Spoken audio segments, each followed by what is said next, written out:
Welcome to today's class, and thank you so much for supporting Post-Birth Control Syndrome Awareness Week. I'm your host, Dr. Jolene Briden. I'm a naturopathic medical doctor with a focus in women's endocrine health and a leading expert in post-birth control syndrome, which led me to author the book Beyond the Pill, to teach women that there's another way beyond birth control to balance your hormones, and that when you come off, you don't have to struggle with post-birth control syndrome. And in this class, we're going to be talking about ovulation and why it's so important and what you need to know about your period if you are on birth control and coming off. For this discussion, I am joined by my dear friend, Dr. Lara Briden, who's a naturopathic doctor and a period revolutionary, leading the change to better periods. Informed by a strong science background and more than 20 years with patients, Dr. Lara is a passionate communicator about women's health and alternatives to hormonal birth control. Her book, Period Repair Manual, is a manifesto of natural treatment for better hormones and better periods, and provides practical solutions using nutrition, supplements, and natural hormones. Now in its second edition, the book has been an underground sensation and has worked quietly to change the lives of tens of thousands of women. And I am so excited to share Dr. Lara Briden's work with you, and also share that because she's Dr. Briden and I'm Dr. Briden, our books are going to live on the shelf next to each other. And they're what we so affectionately refer to as sister books that help support one another and support women globally. Thank you so much for joining us. Please leave us a comment below and let us know what you thought of today's class.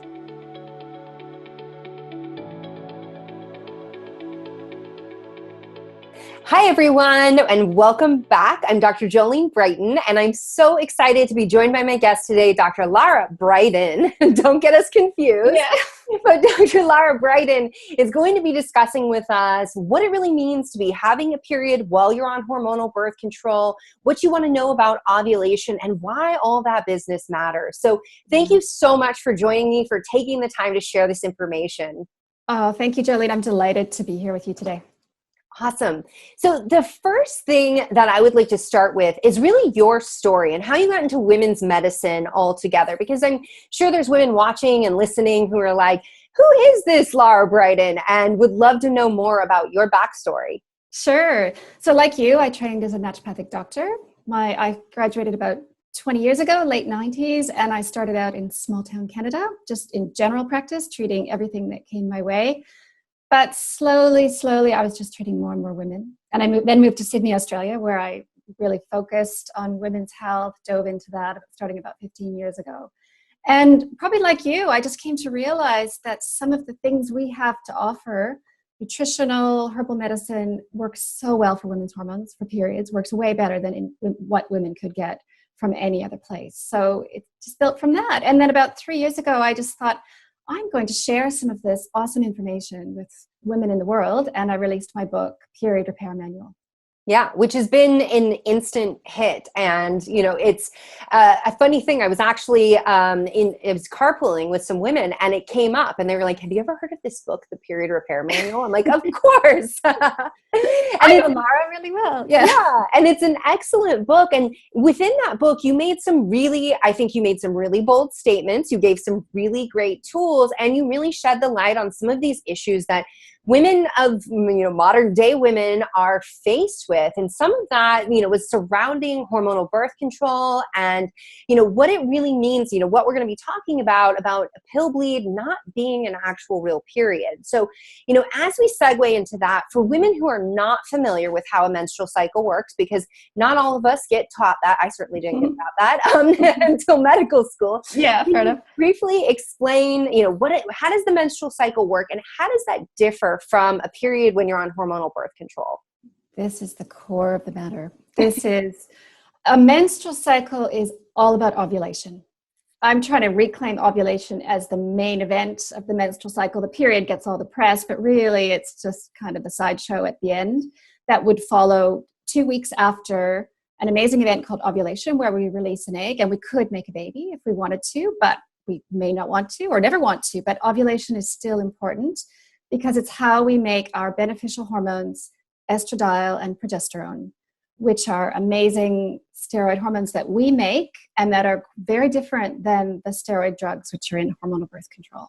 So I'm a cheerleader for hormones, which is why I'm such a cheerleader for women having regular natural menstrual cycles. Well, this is something I remember. It was a mutual friend of ours, Steph Gaudreau, when I was speaking with her, and I think it was on her summit. And I'm like, I don't care if you want to have a baby or not. You want to ovulate as long as you can, every single month if you can, because that is really where you get all that yummy, delicious hormonal goodness and you feel amazing. And she was like, do you know Dr. Lara Briden? I'm like, no. And that's actually how I initially got introduced to your work. I'm like, we're vibing on the same level there. And so when you are not on hormonal birth control, you do ovulate, because I mean that's how hormonal birth control is designed, right? It's to suppress ovulation so that we don't have a baby. So when that happens, I would love for you to explain to women listening, how does that birth control bleed differ from the actual bleed that you get when you're ovulating, when you're having a natural menstrual cycle? Yeah, a pill bleed is a drug withdrawal bleed. There has been no ovulation, obviously, no menstrual cycle, no real hormones. To put it quite bluntly, and I hope it's okay that I use this word. Go for it. Hormonal birth control is castration. It shuts down women's hormones. It induces a temporary state of menopause, essentially, and then gives women back these drugs, these kind of pseudo hormone drugs that are not as good as our own hormones. And, one of the things that I sometimes say is kind of like at some point, I guess the pharmaceutical companies or whoever, decided, look, they want to say to women, like, your hormones are not good enough. We're going to shut them all down. Here, take ours. And I just don't accept that anymore. Our hormones are good enough. We need them for general health, not just for making a baby. Can you imagine if we said to men, look, you don't need your testosterone until you're ready to make a baby. So we're just going to shut that down and, put that aside for now. And that's essentially what we do to women. And it's really, to me, it's kind of like the emperor's new clothes. It's just time for women to just stand up and say, we're not going to do that. We're reclaiming our own human physiology, which includes women's hormones. Yeah. That language of, it's an artificial menopause or castration. I've actually had patients say that they feel like they were castrated. Like someone just took their ovaries, put them on a shelf for a decade, sometimes 3 decades. And then when it was, they decided to come off, their doctor's like, oh, well, everything will just jumpstart again. Don't worry about it, which you and I know is so often, it is just not the case. And, I think one of my patients, she said to me, she's like, I just feel like I was on mute. Like it's like the TV, the TV's going and it's talking, and that's what your hormones and your symptoms are doing. And then she's like, it's like my doctor gave me the pill and just muted it. And it was like, we don't even hear what you have to say. And we are cyclical creatures, and we miss out on so many things in terms of like our superpowers. And so, it's something that you often say that progesterone has superpowers. Can you explain that a little more to us? Yeah, it's the wonderful progesterone. It's the calming hormone. It stimulates GABA receptors in the brain. So GABA is our nice Valium kind of neurotransmitter. It's good for brain health. And progesterone does that. It also helps to modulate and normalize immune function. So it can prevent autoimmune disease. It helps to prevent breast cancer because it has a nice beneficial counteractive effect on estrogen. So so it's kind of the hidden hormone, the forgotten hormone. And just to say again, if this hasn't been clear from what we've already said, if you take hormonal birth control, you don't have any progesterone at all. Like if you measured it on a blood test, there would be none. And to me, I think at the end of the day, that's one of my biggest concerns about hormonal birth control is that it robs women of progesterone and progesterone superpowers. And I just want to respond to what you said earlier about the yummy hormones. I love that word that you used. In your conversation with Steph. Yeah, they're yummy. Progesterone in particular is calming and lovely. Well, I think it's also a really common thing in medicine to villainize something. And so to be like estrogen gets a lot of play because estrogen dominance, and so many women experience that. And that's something that I'll see time and again where practitioners are so focused on just clear the estrogen, get rid of the estrogen. Estrogen's the problem. And they're forgetting all along about progesterone. And what's even more troubling is when women have, it's so obvious in their history of estrogen dominance, and their doctor's like, and here is this big bolus of more estrogen, so much it shuts down your reproductive tract. And all the while, it was anovulatory. It was lack of ovulation. It wasn't having ample progesterone to really come in and balance that. But so I would love for you to share. I hear this from patients all the time, and they say, well, my doctor said I have all the progesterone I need in my birth control pill. It gives me all the progesterone I need. I knew you were going to love that one. Yeah. Okay, just to say again, a little soundbite for everyone. There's no progesterone in any type of birth control.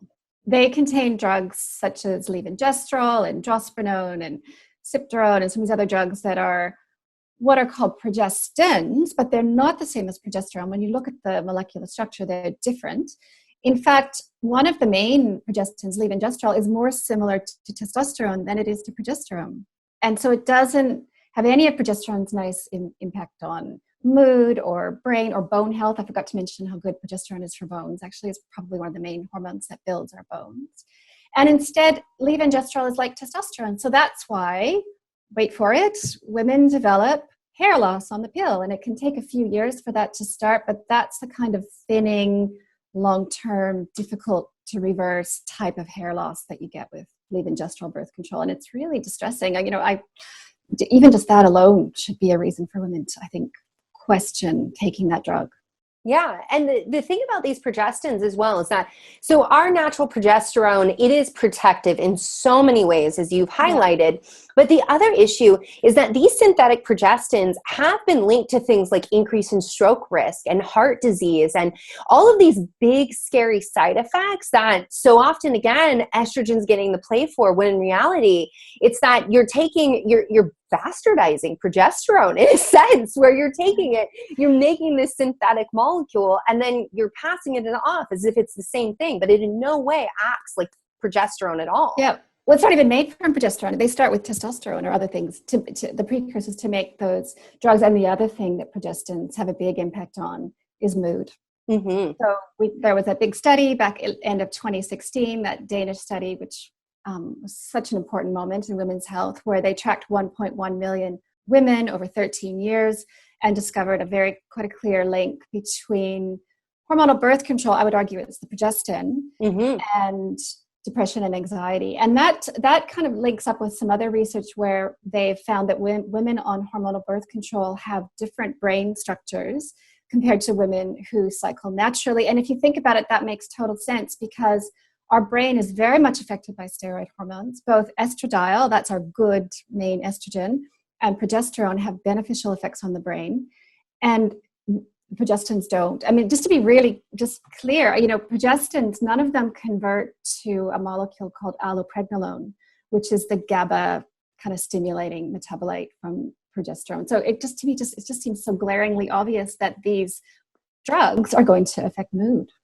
Well, and what's crazy, so that study, that was a huge moment. And it was, the first time there was a significant study to validate what women had been saying for decades. And I was in shock and, quite frankly, angry at how quickly it was dismissed, and by how many doctors and scientists who were like, well, yeah, but it's this is not a real thing, except the package insert says depression and anxiety is a side effect, which progesterone is, if you're getting anxious the week before your period, it's probably because you don't have enough progesterone. Because like you said, that stimulation on the GABA receptor. But we see upwards of 20% of women complaining of anxiety when they start hormonal birth control. Like, to me, that's, you just knocked out ovulation. You said, bye-bye progesterone, and GABA's like, whatever, I'm out. Like, let's let the brain freak out.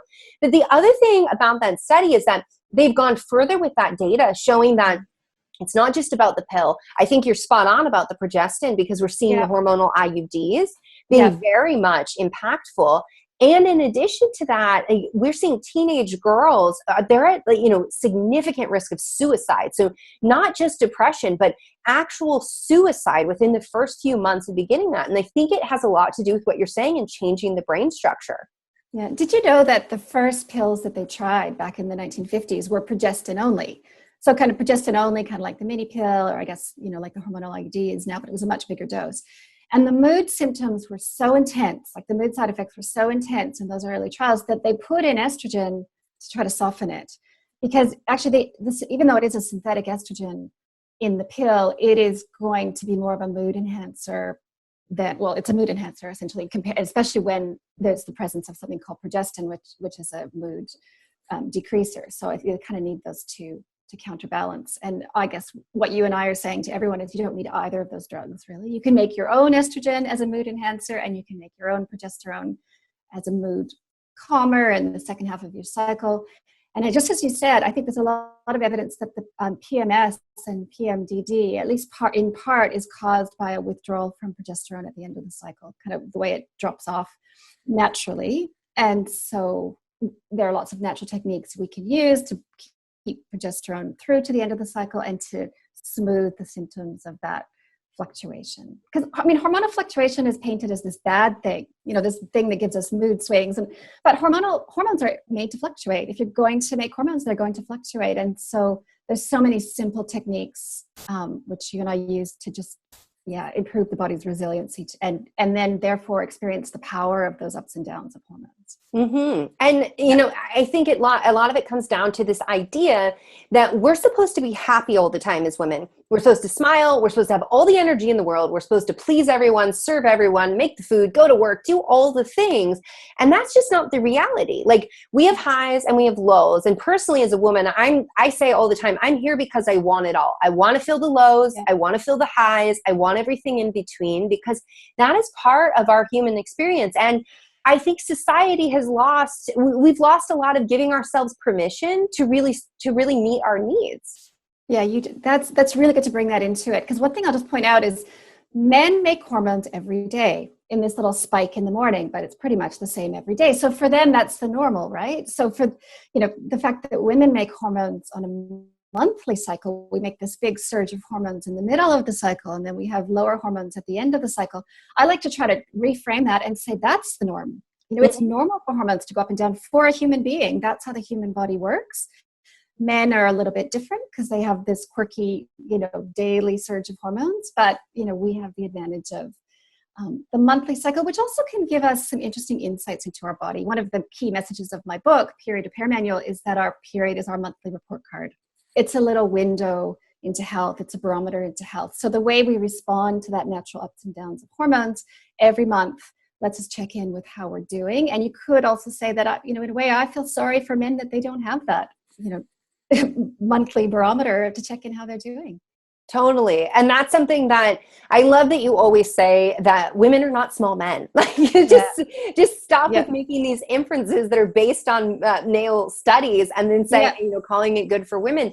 And I think the same is true with the progesterone versus progestin. Like, how many times do we see a study that's like, progesterone is the devil? And when you get into the actual data, you're like, wait a minute, they use progestin. They use a synthetic hormone. It's not the same thing. I've seen those same hormones. It's so true. Like, a really clear example, just to drive it home, is that progestins cause breast cancer, worsen the risk for breast cancer. That's just a reality. Progesterone does the opposite. That's one example. Progestins, levonorgestrel, causes hair loss. Progesterone does the opposite, improves hair growth. So very concrete examples where that, it's one of those things where I just can't understand how doctors and scientists and journalists keep speaking about it that way, speaking about progestins as if they're progesterone. I feel like that one thing would change, it would change, start to change the whole conversation. Yeah, it baffles me. And I say this often where I'm like, doctors and scientists, they're among the smartest people in the world.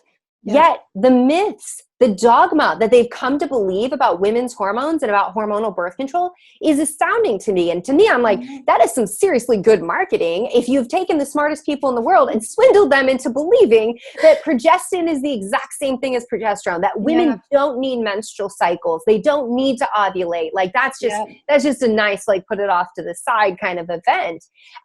So, with having a period, you were explaining that it's a withdrawal bleed and that there is no ovulation coming back. Now, for women, that's happening during that window. Yeah, for pill bleed. Yeah, when women are, so for women who are transitioning off of hormonal birth control or off of it, and they're like, okay, I'm starting to experience some of these symptoms. I feel like maybe I'm not ovulating. Well, let's back up.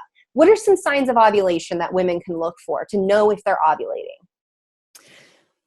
Well, a regular menstrual cycle is a good start. I mean, but both of us know that it is possible to have periods that aren't actually ovulatory cycles, just sort of bleeds that have happened when there's been no ovulation. So that's one thing to understand. But otherwise, once ovulation happens, there is going to be a bleed 2 weeks later or pregnancy. There's no other, sometimes people ask me, can you ovulate and not have a period? It's like, no, you basically, once you've ovulated, it's a one-way street. So there's that. People, of course, women can also look for fertile mucus, which is a really nice marker. Often with my patients, I'll ask them, are you noticing any breast swelling or an increase in vaginal discharge or anything like that? Those are all signs that your estrogen is ramping up, your ovaries are trying to ovulate.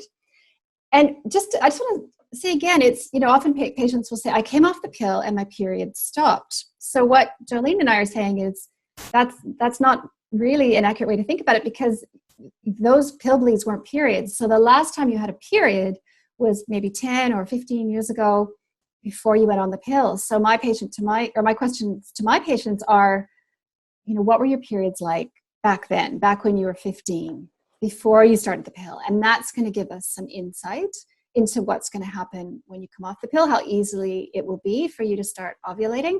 And women are really helped if they've had at least a few years of cycles before they went on the pill. I'm sure, do you find that with your own patients? Oh yeah. And I've had patients who have they're like, okay, I had regular cycles, but then my doctor was like, you have acne, get on the pill. And it was like maybe 6 months of having a period. And then they spend a decade on there and then their period doesn't come back. And their doctor's like, well, just get back on it. I mean, that is the most astounding thing to me, is how doctors can believe. And let's just really harp on the fact that this is a belief. Okay. This is not rooted in data or science, but they believe that you can suppress a reproductive system and ovulation for decades on end, and that will have no long-term impact or consequences.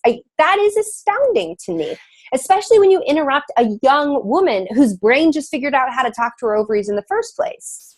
It's so true. I have to share this fascinating statistic that I learned from Professor Geraldine Pryor, who's a reproductive endocrinologist in Canada who did a lot of pioneering work in the value of ovulation, some research into that. And I heard her say on a podcast, and I've since quoted it in various places, that it takes a woman 12 years to mature her menstrual cycle. In other words, to mature, just what you said, the communication between the brain and the ovaries takes 12 years. So if you get your period at 13, you won't really be having strong, solid, regular ovulations until you're 25. So then, of course, when I heard Dr. Pryor say that, and the interviewer said, well, what happens if you put a 14-year-old on the pill? And Professor Pryor said she has to start over. Like the maturation process still has to happen. So even if you're coming off the pill at 35 now, it realistically is going to take a number of years. I mean, I hope it doesn't take 10 or 12 years, but it certainly, in my experience, can take a year or so to get the periods going. And so really, in a way, I think what women need to hear is, if they come off the pill and don't start ovulating right away, it's not necessarily that something is wrong with them. Something is wrong with the drug that they were given back when they were 14, and their body's just having kind of a normal response of, okay, I need a bit of time to get things going. Mm-hmm. And it makes sense, because we know that the human brain doesn't really mature until age 25. I mean, that's the thing that's astounding to me. Yeah. And we're now starting to see more research, and thank goodness, about what you were saying before about the structural changes that happen to a woman's brain, about how she doesn't connect the same way, not with just her partner, because for some reason, that's all research wants to focus on. Do you like having sex? Are you happy with your husband? It's all about the husband. Yeah, right. But it's also her children. It's also her friends. There's been research showing women on hormonal birth control don't actually interact socially in the same way. So it's interfering with their basically building their cohort for life, which is, community is how we stay healthy and we survive, and very, very essential as we age. Yeah. I wish that your book, your report card is something within your book. So the period repair manual, for everyone, that's what I'm referencing here, has the report card in it, and has the scorecard for your period. And I really wish that was something that was given to every girl as part of, I think your whole book is part of what needs to be part of sex ed, but having that report card, because how many patients have you met with that have said, well, I never paid attention to my period. I didn't think it was important. I didn't think any of that mattered. I know. Or even worse, they think, oh, my period's fine. And by period, they mean a pill bleed. Mm-hmm. So their actual hormonal system is shut down, and they don't realize. I've had a lot of feedback from young women lately who, for them, that is just kind of a game changer. That moment of understanding these drugs have shut down my hormonal system, and that was not explained to me. That's kind of like a betrayal, and I hear it. I think, it's time for young women to reclaim their hormonal system. And Absolutely. It is possible. I think one message, and I'm sure that I know this is part of your messaging, I'll just say it. Even if you think, oh, I haven't had a period in 2 years after coming off the pill, I must be broken, I'm one of those women who just can't get a period. No. My experience is everyone with the right support can get there. The body wants to have a regular period. Mm-hmm. It's not that hard. I think the other part of the problem is, for too long we've been made to think that women's health is mysterious and complicated and kind of in the too hard basket. Oh, don't worry about it. Don't you worry your little pretty head. We'll give you this drug and everything will be okay. But both of us have this understanding of the human body that the body knows what to do. Absolutely. And it's a lot of the time it's about getting out of its way. Yeah. Like, how are you actually obstructing like your body? So, for women who are listening, who now are like, okay, well, how do I ovulate? Because this is some good stuff. What are some tips that you would share with them? Some of their natural ways that they can start working with their body. So we already said, one, you need to actually start tracking symptoms and paying attention to your monthly report card. Number 2 is eat enough. I don't know what you're seeing with your patients over there, but in Australia, I'm seeing a lot of women who are under eating, maybe inadvertently, not realizing, maybe trying some diets for digestion or whatever it is, or intermittent fasting or various things. And when I speak to them at the end of the day, I can see that's not enough calories, not enough food, not enough protein, not enough carbohydrate, not enough zinc, all those nutrients to convince the body that everything's okay and it can proceed with ovulation. Because ultimately, ovulation is about the body believing that all is well, and in the way that the body can go ahead and make a baby. And that's true even if you don't want to make a baby. Mm-hmm. So it's about being nice to your body, nourishing your body, reducing stress, and I think that's an excellent point, especially like there are so many, I don't know that we call them fad diets as much as therapeutic diets that are out there. But women not understanding that therapeutic diets are meant to treat something, and just like taking a supplement or a pharmaceutical, if it's meant to treat something, there should be a window of time that you're using that for treatment. And if you're on something and it's, years later and your symptoms aren't getting better, well, the diet's not the answer there. Like, you need to do something else. But it's so very true. And I think it's not just about, are you consciously eating enough every day? But it's also about energy expenditure and output. Like, we're seeing more women lifting weights than ever before. And I think it's awesome. Great. It's awesome. So fantastic. But there's also different caloric needs. And we have different needs throughout our entire menstrual cycle. Like, so often women will say, oh, well, the cravings, they're so bad and I can't have cravings. Well, but sometimes we're craving things that we actually need. And we do need to pay attention and we need to listen to that. Like, if you're craving fat, you may very well need more fat. It's normal to be hungrier during the premenstrual phase because progesterone, one of its other superpowers, is it boosts metabolic rate by about 300 calories. So just there, straight away, you're going to be hungrier. You can eat more. And the other thing to say is that the diet that works for your boyfriend may not work for you. This is something I'm really trying to get out there as well. So men can do fantastic on a ketogenic sometimes, or some of them. And maybe some women can too, but just because it's working for the male guru blogger or your boyfriend doesn't mean it's going to work for you. Absolutely. And I think that's a great point. And again, it's to your point that we're not just small men, and what works for them and vice versa, right? Like, if we're not going to go to men and be like, oh, I want you to start cycling these herbs and like doing those kinds of things, or like, that's just not what, we need to respect what their body, and it really comes down to respect, like respecting just what is without judgment, without having to judge hormones as good or bad, or women as, complicated or, confusing. It doesn't have to be like that. Women are the standard normal version of a human. This is how human physiology works with women's hormones. And yes, men have a different version of that physiology, but that's okay for them. Yeah, you're right. We're not going to start saying to them, you need to promote ovulation and focus on the middle part of your cycle. And obviously that would be nonsensical, but it's equally nonsensical for the stuff that works for them to be applied to us. Absolutely. So for women who are listening to this, maybe they're on birth control right now, they're thinking about transitioning off. Is there anything that you would want to share with them or that you feel is really important for them to know, since, you've shared a lot so far? Yeah. Watch the post-pill acne. That's because you said earlier, skin is one of the things that drives women back onto the pill. So there's a couple things I want to say about that. Yeah. First of all, with my patients, I recommend getting started on treatment before you stop the pill. And treatment would be zinc, maybe a little bit of vitamin A, cut the sugar, cut the dairy. I'm a very quite simple when it comes to acne treatment. Maybe we'll look at digestion, look at stomach acid, all those things. And then get that in place and then stop the pill. No, there could be a bit of post-pill acne coming. It usually peaks about 6 months off the pill and then it starts to get better anyway.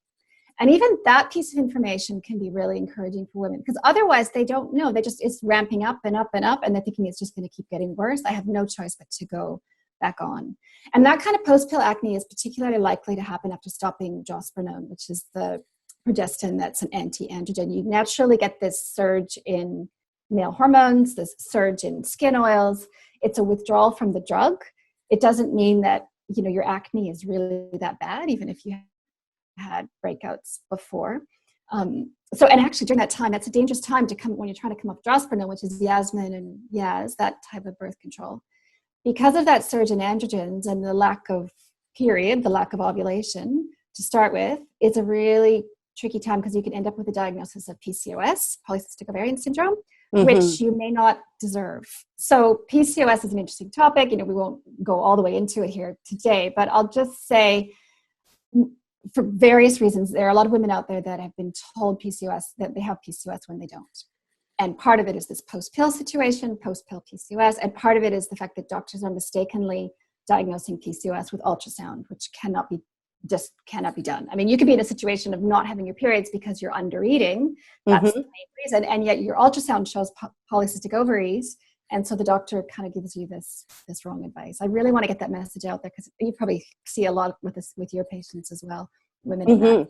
Yeah, I see. I see a lot of the post-pill PCOS and the post-pill acne, and the other piece with the acne is that something else that will happen. Maybe the doctor doesn't right away say get back on birth control, but they'll say, well, you need to get on Accutane, and because you're going to be on Accutane, you can't get pregnant because Accutane is what's called a teratogen, which can basically it can be very, very harmful to babies. So then they say, you need the Accutane and you got to get on birth control pill. P.S. Like all of that's messing up your liver. And so any chance of getting off and not having post-pill acne is almost out the window unless you do exactly what you're saying, prep your body before you come off. And I think it is really important, to get that message out there that post-pill acne, post-birth control syndrome can really come on.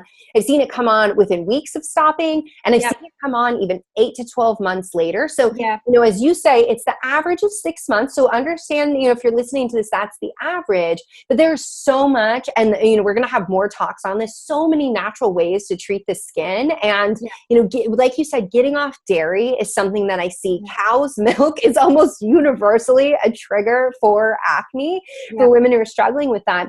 But, the other piece about the post-pill PCOS, and so, even I say this so often, when I ask my patients, did you ever have an irregular period before starting? So often the answer is no. No, my period was every 28 days. Then I started the pill. Some women who actually had a pregnancy as a teenager, then in their 30s, getting the diagnosis, being told they have PCOS, being told their only hope is IVF. And, it gets, the talk around PCOS gets really serious fast, which, we both know there's so many natural therapies to really work with a PCOS woman's body. But what's concerning about that, and this is really, this one really gets me angry, is that when they put women back on the pill, they give them no opportunity to try to reclaim ovulation. And if they do have PCOS, they're at an even higher risk of stroke and heart attack. And their doctor doesn't even bother to mention that to them. Just stay on the pill until, you go through menopause. But never mind that, like we're talking about, you never actually will go through menopause if your doctor believes that pill bleed is, that withdrawal bleed is a period. And I've seen women 56, 58, even I had a 62-year-old patient. And her doctor said, stop the pill. Like, you'll stop it when you're done with menopause. And she's like, my doctor doesn't believe I'm in menopause. I'm like, okay, well, like you're inducing a bleed every month and having to explain that. And I think you're right. A lot of women are feeling betrayed by this. They're feeling betrayed, and it's not, their doctor did not set out to, betray them, to do them a disservice. Their doctor's working with the best information they have. Unfortunately, the information is just not good enough for women's medicine, and that's what we're going to change. I saw an interesting study come out of Australia that basically made the assessment after a survey that the majority of GPs or family doctors have, well, they didn't use the word shockingly, but surprisingly little knowledge of female hormonal physiology. I see them ordering, like I see it all the time, like, these blood tests done at the wrong time in the cycle, not the right interpretation of what's going on. So yeah, it is tough. I love the way you say it's time to reclaim ovulation. And if you think about it, here's something I often wonder: if hormonal birth control were proposed today, for the first time today, like if we'd never had it before, women had just been cycling naturally, perhaps we had, in the meantime, science had discovered all these cool superpowers of hormones, and that was the conversation. And then someone said, okay, now we're going to give most women, this drug to shut it all down and to castrate them, essentially. I think at that point, most modern people and doctors and scientists would say, that's crazy. Mm-hmm. But because we have this 60-year legacy that has somehow, it has brainwashed people in a way to think that this is normal. And it's just not. Well, I know a big part of what happened. So I encourage everyone to go back and start reading the dark history of hormonal birth control, because they forced female medical students. They told them, if you want to be a doctor, you're going to go through this clinical trial on hormonal birth control. And if you refuse, we're going to take your career away. We're going to take it all away. There's a very dark history of deaths being covered up. All kinds of things. But a lot of what happened in the US is it became this symbol of feminist culture, of how women move forward. And it absolutely has been instrumental. Like, the ability to control your fertility has been instrumental. But I remember sitting in medical school, and when we were being taught about the menstrual cycle. Now, never mind, I have this science background. I learned the menstrual cycle probably 4 times. I never really got it until medical school, until I was on the line for someone else with it. And the bit being explained that you've got 5 to 6 days max you can get pregnant. And I was sitting there on the birth control, and I was pissed. I was seething I'm like, you're telling me that I've been doing this drug for a decade every single day, and no doctor thought to mention to me that I could only get pregnant in this tiny little window every month. And I think that's what we're really starting to see as the true feminist movement of this era, this age, is women reclaiming their body, recognizing they can work with it, and recognizing that fertility is not this huge mystery, and we're not as dumb as they told us we were, that we just needed to be given hormones and sent on our way. But that's been a big piece. And I've certainly been called, I had somebody actually call me online anti-Margaret Sanger, anti-feminist. And I'm like, look, if you think I'm anti-women because I want you to be informed and I want you to make the best decision for your body, then we're not on the same page. That's totally fine. Of course, we need access to birth control, birth control of some method, but it's 2018. There are lots of other options already, and there should be more to come. This is the thing. I feel like if we hadn't been in this 60-year just kind of pause button of hormonal birth control, there would have been other innovations. There are some coming down the pipe potentially, but there's so much better ways. It should be possible to prevent pregnancy without shutting down a woman's entire hormonal system. Come on. Yeah. And we are seeing, so that's that is, I think, the most important for us to stand up, to demand better, and to start questioning everything for ourselves. And I agree. If you decide to do hormonal birth control, then let's support you in that. But I want you to know so well, what is going on with all of these options, how it might affect your body, so that you know if it's working for you or not. How many patients have you seen, they started hormonal birth control, they felt depressed months later, and their doctor's like, well, it can't be the pill. Here's another pharmaceutical on top of that. And, they come to someone like us, and they're like, I've had this sneaking suspicion. And really, it's everything for them just to hear that they're not crazy. It's not in their head. And what they've been in tune with in their body has been spot on. But this is really how we're going to change women's medicine. You and I could be out there all day shouting it, but it's going to be from women, the actual customers of these things, saying, now we want better. We deserve better, and we're going to demand that we get better. And we're seeing cool technologies. I mean, lots of femtech coming up. I know that there is there's an actual gel that's being developed right now that can be inserted, so it changes the cervical mucus. So when you're fertile, cervical mucus is a superhighway for sperm. They can get to that egg in no time, and to actually change it so it's as if it's non-fertile cervical mucus. And this is something that this company is touting. It's going to be the first zero side effect birth control. I would, I don't think there's ever. I don't think that's a safe thing to say. I don't think there's ever no side effects. I mean, fertility awareness method is like, yeah, you could say it's zero side effects, except you could get pregnant, and that is a side effect of there's no perfect method. No, absolutely. Yeah. The other thing about the pill that really, just one other thing, is this idea that you just have to find the method that fits your body. Like after a while, I'm like, what are they talking about? It's castration. Like there's no method of castration that fits a certain body. I mean, there's women who can. It's basically a question of how many side effects can you tolerate. Exactly, how well it's tolerating that drug. It's the language around it has been, really not doing a service to women. So this idea that the pill can regulate hormones when it can't, it shuts them all down. The fact that the pill can somehow fix your period when it can't, all it can do is mask symptoms, which come back worse when you stop it, like skin, like irregular periods, like period pain potentially. Yeah, and this idea that you just have to find the one that fits. That's the point that really gets me now that I think about it. Well, and there's things like I totally went through this with I did a decade on the pill. I remember I wish that I would have known what I know now, because I would have tracked all of this data. But I was on a pill and I got severely depressed. And like, I remember sitting in the shower, and I would just sit in the shower and cry like for days. I couldn't go to work. And my doctor was like, I don't think it's your birth control pill, but we're just going to switch you to another one anyways. And they switch, and now that's gone. Never mind that I developed like chronic pelvic pain and all these other side effects. But it was like, okay, well, I can get out of the shower now.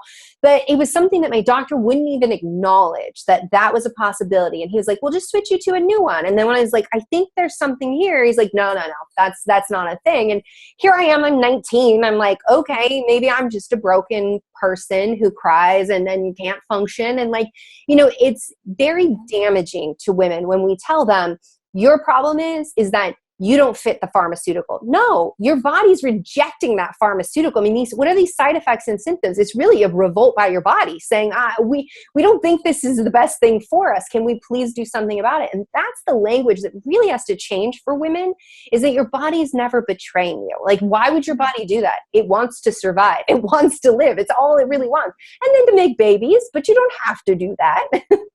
Yeah, and the other thing that's damaging for women is that language, exactly as you said, that saying to women, this experience you're having is not real. Which is just, I guess, been like many things in women's health, that's just been for too long. I mean, that would apply to lots of other things like endometriosis that we haven't really touched on today, but it was another important part of women's health. Yeah, there's a bit of a awareness raising campaign about that, for women finally saying, yes, this thing that we're experiencing is real. Mm-hmm.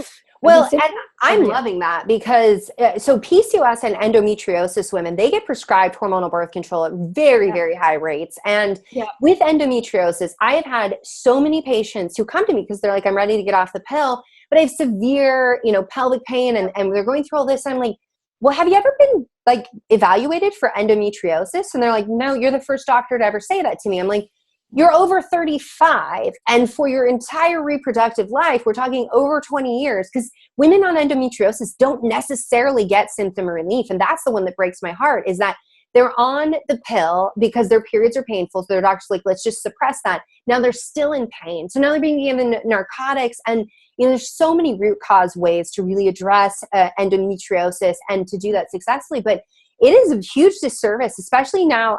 I'm loving seeing it's the resistance in a way, because women, I mean, 1 in 10 women with endometriosis, and what happens when women have pain? Well, statistically speaking, we're dismissed at a higher rate. Now make it period pain, and your doctor's like, yeah, whatever. Like, that's I don't want to hear it. They're like, I don't want to hear about it, really. Totally. And I get, like, if my toolbox was so narrow and all I had was birth control and hysterectomies and IVF, I'd be choosing, the birth control pill over hysterectomies in women. And so if you frame it in that perspective, if that's their training, that's their options, then they are doing the least harmful, option. That's they're, trying to do no harm. But the reality is that there's a better way forward. And I think we're seeing more and more women demand that. Yeah, for sure. So, you've got an exciting gift for women. We've talked a lot about your book. Share with them, what you got for them. Yeah, so they can, I'm going to give them a free download of the first 2 chapters, which is the introduction, and then the chapter all about birth control. So that's a good place to start. Absolutely. And where can they find that? I'm at larabriden.com, and I'll give you a link to get the free download. And my social media is at Lara Briden. And my book, Period Repair Manual, is on Amazon, and it's in stores, depending on where you are, which country. It should be in your bookshop as well.